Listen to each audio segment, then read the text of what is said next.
Inventory, part 3. One of the other aspects I wanted to get to on this is that looking at our, for the person doing the inventory to look at, character traits, and the effect of them. So let's just throw some character traits, to sit down and do this on paper is beneficial. I've done many inventories and I've done some where I just wrote everything out. I've done some in columns. I've done, I've never done one that I felt was a waste of time. So, if we can incorporate this into, another tool that these kids have, so this one we're looking at character traits, let's look at honesty. Let's look at integrity.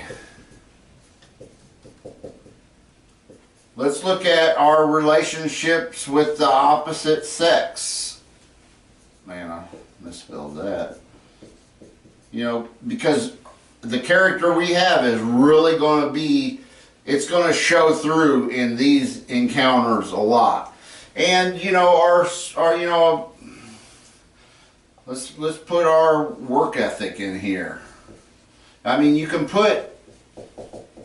sit down and sort this out yourself. More what I'm trying to do is display the act of looking at these things and how inventory can be helpful. Sit down and look at how honest, how often are you honest? Are you a pretty honest person? Do you really value honesty? Do you value being honest to other people? And by the same token, is that equal? Do you value other people being honest with you?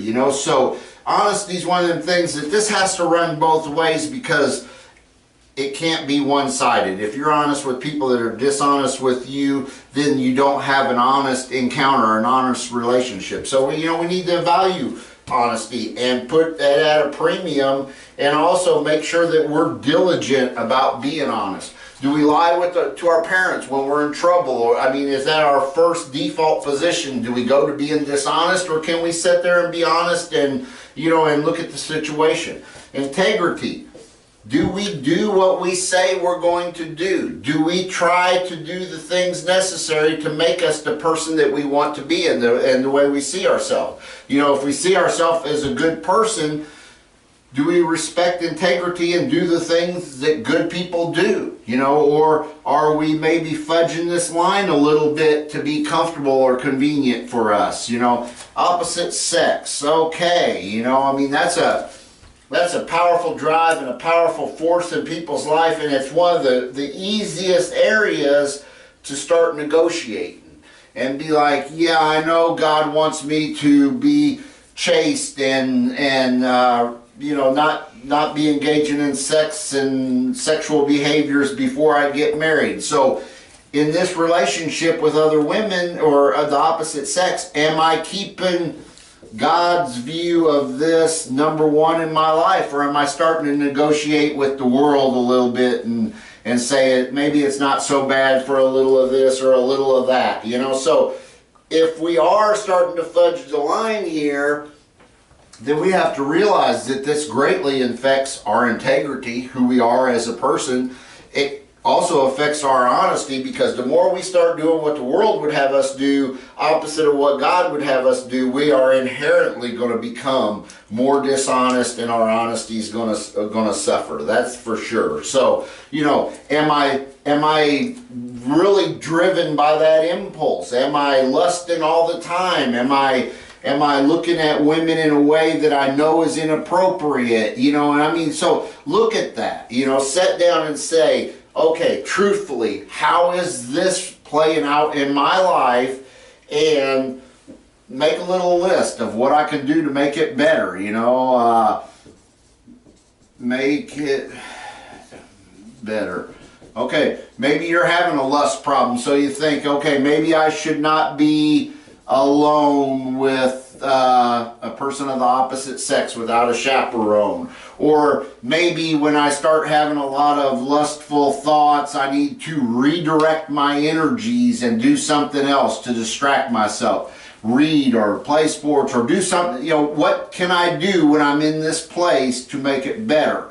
And you know, you can come up with your own list, and there's tons of things you can do, but you just don't want to look at this and let it sit there. You want to move to, what can I do to make it better, to struggle less with this? So put it on paper. Have that to you know, draw upon and look back. And you know, you can you can review this with, you know, the people from the other lesson, you know, your parents or your spiritual advisor or a person that's in a teaching position. You can, that's why you inventory them, so you know you have them, people. So when you are struggling, you can go and say, okay, well, Paul will be able to help me with this, and I'll talk to him, and maybe he can give me some good ideas on how to not struggle with this.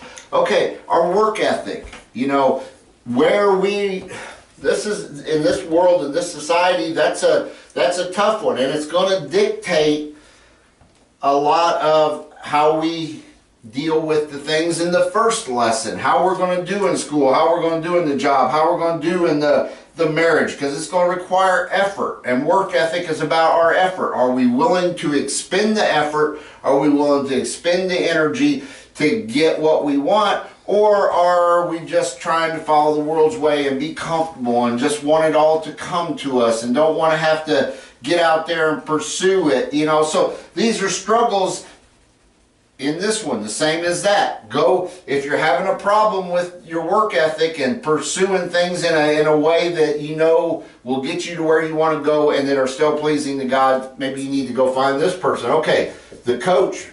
Man, coach knows a lot about work ethic, man, and he's, you know, so if you're having problems with that, go talk to him, and maybe he can give you some ideas for your list on how to make that better. So, you know, this honesty and getting this inventory and getting kids to look at these things instead of just plowing through and picking up baggage every day and weighing yourself down with things that are unproductive, unpleasing to the Lord, and ultimately aren't going to get them where they want to go anyway. God's way is always going to get us to the place where we're happy and fulfilled and have a life that's worth living, because God always knows what's best for us. God always wants what's best for us. So if we're doing this in this little paradigm and with the other ones, we'll have a lot better chance of at least being deliberate by what we're doing and looking at how we're spending our time, our efforts, our energies, and do it in a way that can make it better. Thanks.